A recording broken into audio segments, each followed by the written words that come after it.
வணக்கம். மதிமுகம் செய்திகள். இன்றைய முக்கிய நிகழ்வுகளை பார்ப்பதற்கு முன்பாக தலைப்பு செய்திகளை பார்க்கலாம். நாடாளுமன்ற குளிர்கால கூட்டத்தொடர் டிசம்பர் 1 முதல் 19ஆம் தேதி வரை நடைபெறும். ஒன்றிய அரசு அறிவிப்பு. திமுகவை போல் வெற்றி பெறுவோம் என சிலர் பகல் கனவு காண்கின்றனர். முதலமைச்சர் மு.க. ஸ்டாலின் விமர்சனம். எர்ணாகுளம், பெங்களூரு உட்பட 4 வந்தே பாரத் ரயில் சேவைகள் துவக்கம். காணொலி வாயிலாக துவங்கி வைத்தார் பிரதமர் மோடி. பட்டப்பகலில் நடுரோட்டில் சர்வசாதாரணமாக அரங்கேறும் குற்ற செயல்கள். எடப்பாடி பழனிசாமி கண்டனம். தமிழகத்தில் இன்று 4 மாவட்டங்களில் கனமழை பெய்ய வாய்ப்பு. வானிலை ஆய்வு மையம் தகவல். நாடாளுமன்ற குளிர்கால கூட்டத்தொடர் டிசம்பர் 1ஆம் தேதி தொடங்கி 19ஆம் தேதி வரை நடைபெறும் என ஒன்றிய அரசு அறிவித்துள்ளது. நாடாளுமன்ற குளிர்கால கூட்டத்தொடர் வரும் டிசம்பர் 1ஆம் தேதி தொடங்குகிறது. இந்த கூட்டத்தொடர் டிசம்பர் 19ஆம் தேதி வரை நடைபெறும் என்று நாடாளுமன்ற விவகாரங்கள் துறை அமைச்சர் கிரண் ரிஜிஜு கூறியுள்ளார்.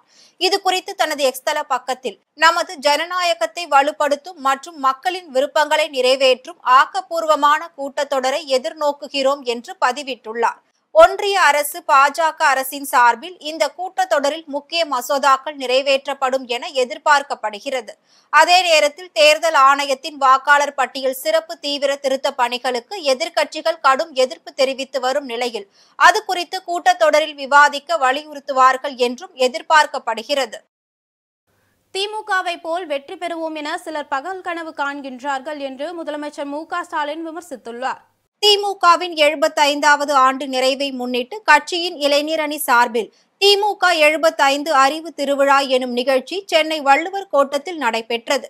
இந்நிகழ்ச்சியை திமுக தலைவரும் முதலமைச்சருமான மு.க. ஸ்டாலின் தொடங்கி வைத்து காலத்தின் நிறம் கருப்பு சிவப்பு என்ற புத்தகத்தை வெளியிட்டார். இதில் துணை முதலமைச்சர் உதயநிதி ஸ்டாலின், பொதுச் செயலாளர் அமைச்சர் துரைமுருகன், பொருளாளர் டி.ஆர். பாலு, அமைச்சர்கள் கே.என். நேரு, ஐ. பெரியசாமி, பொன்முடி, திருச்சி சிவா, அந்தியூர் செல்வராஜ் ஆகியோர் கலந்து கொண்டனர். பின்னர் நிகழ்ச்சியில் பேசிய முதலமைச்சர், திமுகவை தொடங்கியவர் அண்ணா என்றும் கட்சியை கட்டி காத்தவர் கலைஞர் எனவும் புகழாரம் சூட்டினார். திமுகவின் உழைப்பு சாதாரணமான உழைப்பு இல்லை என கூறிய முதலமைச்சர், சிலர் திமுகவை போல் வெற்றி பெறுவோம் என பகல் கனவு காண்கிறார்கள் என்று விமர்சித்துள்ளார். நம்ம இயக்க வரலாறு முழுக்கவே போராட்ட வரலாறு தான். நம்முடைய போராட்ட வரலாற்றை நேரோட்டும் கொள்கை திருவிழா தான் இந்த அறிவு திருவிழா. முற்போக்கு விழாவா? கருப்பு, சிவப்பு, நீலம் சேர்ந்திருக்கிறப்போ எந்த காவியாலும் நம்ம எதுவும் செய்ய முடியாது. இதுதான் தந்தை பெரியார் செய்த பணி, பேரறிஞர் அண்ணா செய்த பணி, கலைஞர் செய்த பணி, நான் விரும்பும் பணி. இதை உதயநிதி செய்கிற காரணத்தால் தான் தந்தை என்பதை விட இந்த இயக்கத்தோட முதன்மை தொண்டன் என்ற வகையிலே நான் பெருமகிழ்ச்சி அடைகிறேன்.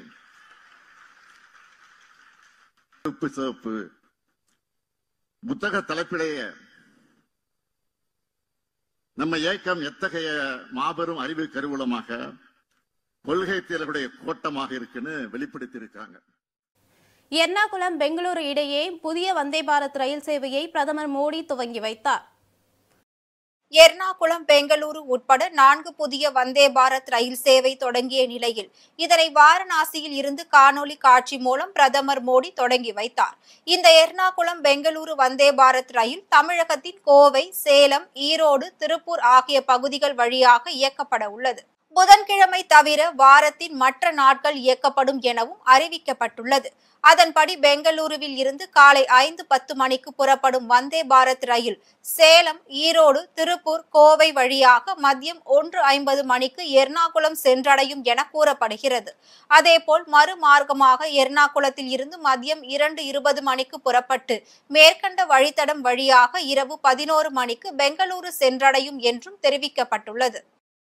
பட்டப்பகலில் நடுரோட்டில் சர்வசாதாரணமாக குற்ற செயல்கள் அரங்கேறுவது தொடர்கதையாகியுள்ளது என அதிமுக பொதுச் செயலாளர் எடப்பாடி பழனிசாமி கண்டனம் தெரிவித்துள்ளார். இது குறித்து அவர் தனது எக்ஸ்தலத்தில், மயிலாடுதுறை மாவட்டம் அரசலங்குடி பகுதியில் போதையில் இருந்ததாக கூறப்படும் நபர்கள் சிலர் பள்ளி பேருந்தை தாக்கியதாக வரும் செய்தி அதிர்ச்சி அளிப்பதாக குறிப்பிட்டுள்ளார். அதேபோல் நாகை மாவட்டம் செல்லூர் கிழக்கு கடற்கரை சாலையில் பணியிடை நீக்கம் செய்யப்பட்ட VAO ராஜாராமன் என்பவர் தலை மற்றும் முகத்தில் பலத்த காயங்களுடன் சடலமாக மீட்கப்பட்டதாகவும் சுட்டிக்காட்டியுள்ளார். இந்நிலையில் மயிலாடுதுறை பள்ளி பேருந்து மீது தாக்குதல் நடத்திய குற்றவாளிகள் மீதும் திருவாய்மூர் VAOவாக இருந்த ராஜாராமன் மரணத்தை விசாரித்து அதில் தொடர்புள்ளோர் மீது கடுமையான நடவடிக்கை எடுக்க வேண்டும் என தமிழக அரசை எடப்பாடி பழனிசாமி வலியுறுத்தியுள்ளார்.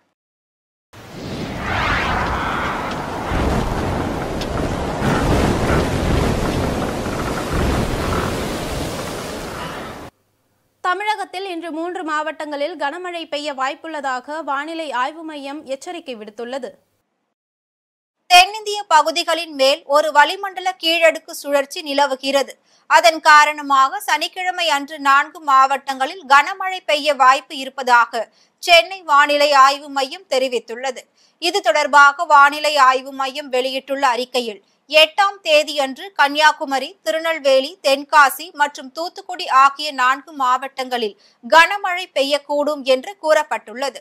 அதேபோல் நவம்பர் 9ஆம் தேதி திருநெல்வேலி மற்றும் கன்னியாகுமரி மாவட்டங்களில் கனமழை பெய்யும் என்றும் வானிலை ஆய்வு மையம் தெரிவித்துள்ளது. சென்னையில் வானம் ஓரளவு மேகமூட்டத்துடன் காணப்படும் என்றும் நகரின் ஒரு சில பகுதிகளில் இடி மின்னலுடன் கூடிய மிதமான மழை பெய்ய வாய்ப்புள்ளது என்றும் வானிலை ஆய்வு மையம் தெரிவித்துள்ளது.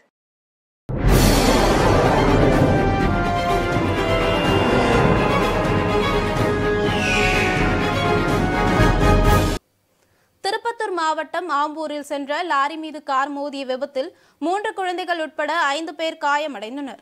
கர்நாடகா மாநிலம் பெங்களூரு பகுதியை சேர்ந்த வழக்கறிஞர் பிரவீன் தனது குடும்பத்தினருடன் சென்னை நோக்கி காரில் சென்று கொண்டிருந்த போது திருப்பத்தூர் மாவட்டம் ஆம்பூரில் உள்ள மேம்பாலத்தின் மீது சென்று கொண்டிருந்த போது திடீரென ஓட்டுநரின் கட்டுப்பாட்டை இழந்து முன்னால் சென்று கொண்டிருந்த லாரியின் பின்பக்கம் மோதி விபத்துக்குள்ளானது. இதில் காரில் பயணம் செய்த பிரவீன் மற்றும் அவரது மனைவி மற்றும் 3 குழந்தைகள் காயமடைந்த நிலையில் அங்கிருந்த பொதுமக்கள் அவர்களை மீட்டு சிகிச்சைக்காக ஆம்பூர் அரசு மருத்துவமனைக்கு அனுப்பி வைத்தனர். மேலும் இச்சம்பவம் குறித்து வழக்கு பதிவு செய்து விசாரணை மேற்கொண்டு வருகின்றனர். பல்வேறு மாவட்டங்களில் நடைபெற்ற நிகழ்வுகளை களத்தில் மதிமுகம் பகுதியில் பார்க்கலாம்.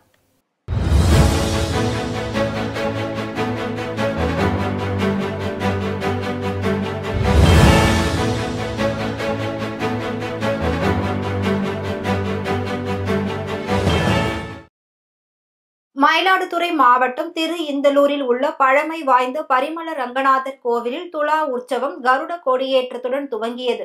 முன்னதாக பெருமாளுக்கும் கொடிமரத்திற்கும் சிறப்பு அபிஷேக ஆராதனைகள் செய்யப்பட்டது. அதனைத் தொடர்ந்து பட்டாச்சாரியார்கள் மந்திரம் முழங்க மங்கள வாத்தியத்துடன் கொடிமரத்தில் கருட கொடி ஏற்றப்பட்டது. இதில் ஏராளமான பக்தர்கள் பங்கேற்று சுவாமி தரிசனம் செய்தனர். விழாவின் முக்கிய நிகழ்ச்சியாக 11ஆம் தேதி கருட சேவையும் 16ஆம் தேதி திருத்தேர் உற்சவம் நடைபெற உள்ளது.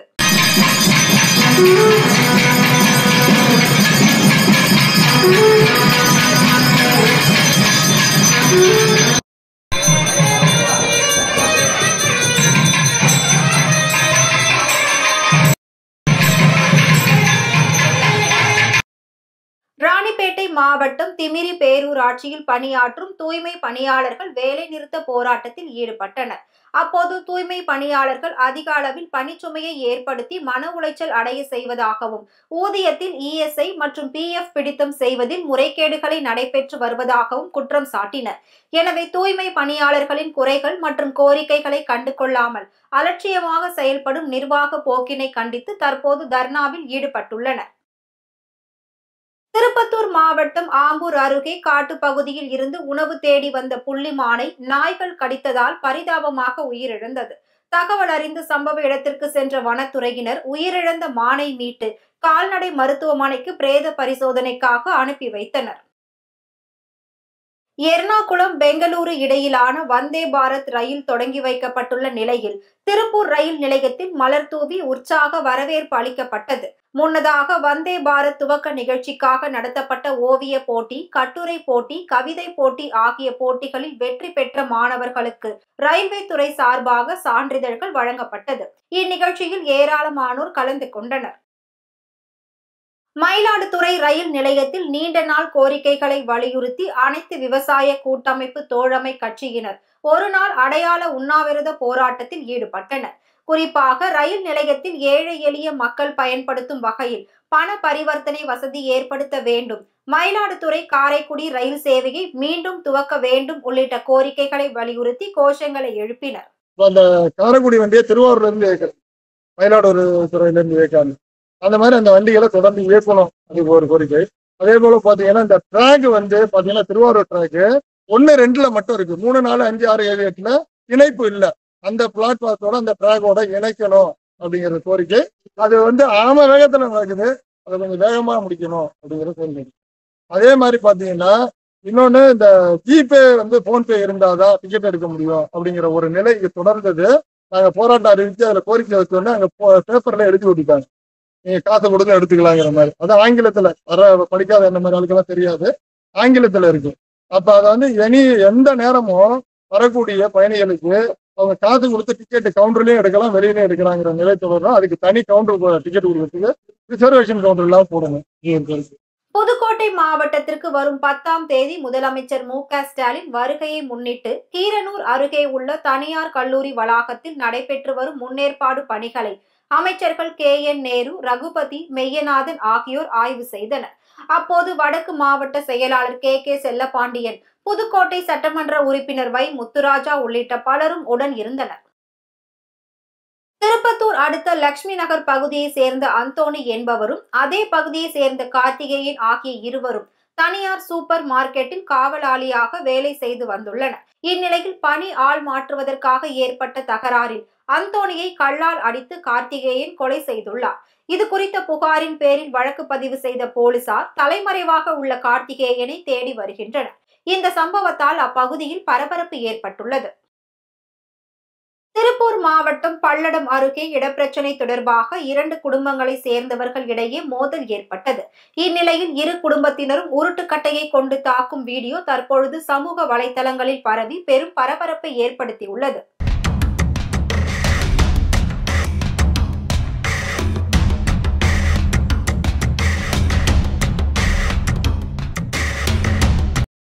மயிலாடுதுறை மாவட்டம் சங்கரன் பந்தல் கிராமத்தை அடுத்த அரசலங்குடியில் பள்ளி மாணவர்கள் சென்ற வாகனத்தை போதையில் இருந்த இளைஞர்கள் சிலர் வழிமறித்து தாக்குதல் நடத்தினர். இதனால் பேருந்தின் உள்ளே அமர்ந்திருந்த பள்ளி மாணவர்கள் பயத்தில் அலறிய வீடியோ வெளியாகி பெரும் அதிர்ச்சியை ஏற்படுத்தியுள்ளது. இந்நிலையில் தாக்குதல் நடத்திய இளைஞர்கள் மீதும் போலீசார் கடும் நடவடிக்கை எடுக்க வேண்டும் என கோரிக்கை எழுந்துள்ளது.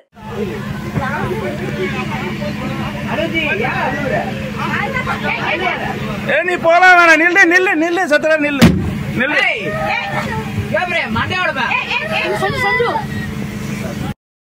நாமக்கல் மாவட்டம் உடையார்பாளையம் அரசினர் மேல்நிலைப் பள்ளியில் நலம் காக்கும் ஸ்டாலின் மருத்துவ முகாம் நடைபெற்றது. இம்முகாமில் பொது மருத்துவம், கண், காது, மூக்கு, தொண்டை, மனநல மருத்துவம் என 25 துறை சார்ந்த மருத்துவர்கள் பங்கேற்று பொதுமக்களுக்கு சிகிச்சை அளித்தனர். இம்முகாமை ஆதி திராவிடர் நலத்துறை அமைச்சர் மதிவேந்தன், நாமக்கல் மாவட்ட ஆட்சியர் துர்காமூர்த்தி, மாநிலங்களவை உறுப்பினர் KRN ராஜேஷ்குமார் ஆய்வு செய்தனர்.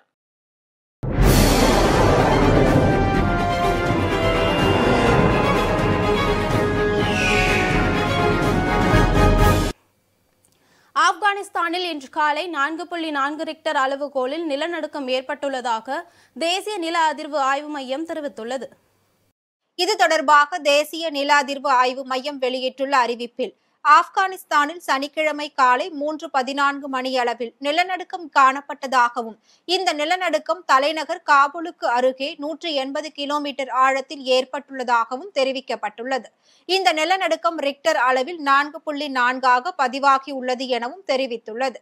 எனினும் இந்த நிலநடுக்கத்தால் உயிர் சேதம் மற்றும் பொருள் சேதம் குறித்து தகவல் வெளியிடப்படவில்லை. முன்னதாக நவம்பர் 4ஆம் தேதி வடக்கு ஆப்கானிஸ்தானில் ஏற்பட்ட நிலநடுக்கத்தில் 27 பேர் உயிரிழந்ததாக தலிபானின் பொது சுகாதார அமைச்சகத்தின் செய்தி தொடர்பாளர் ஷரபத் ஜமான் அமர் தெரிவித்துள்ளார். மீண்டும் தலைப்பு செய்திகள். நாடாளுமன்ற குளிர்கால கூட்டத்தொடர் டிசம்பர் 1 முதல் 19ஆம் தேதி வரை நடைபெறும், ஒன்றிய அரசு அறிவிப்பு. திமுகவை போல் வெற்றி பெறுவோம் என சிலர் பகல் கனவு காண்கின்றனர், முதலமைச்சர் மு.க. ஸ்டாலின் விமர்சனம். எர்ணாகுளம் பெங்களூரு உட்பட 4 வந்தே பாரத் ரயில் சேவைகள் துவக்கம். காணொலி வாயிலாக துவங்கி வைத்தார் பிரதமர் மோடி.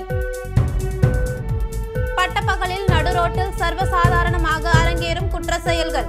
எடப்பாடி பழனிசாமி கண்டனம். தமிழகத்தில் இன்று 4 மாவட்டங்களில் கனமழை பெய்ய வாய்ப்பு. வானிலை ஆய்வு மையம் தகவல். இத்துடன் செய்திகள் நிறைவடைந்தன. மீண்டும் செய்திகள் பிற்பகல் 1:30 மணிக்கு. மேலும் செய்திகளை தெரிந்து கொள்ள மதிமுகம் பிரைம் யூடியூப் தளத்தில் இணைந்திருங்கள்.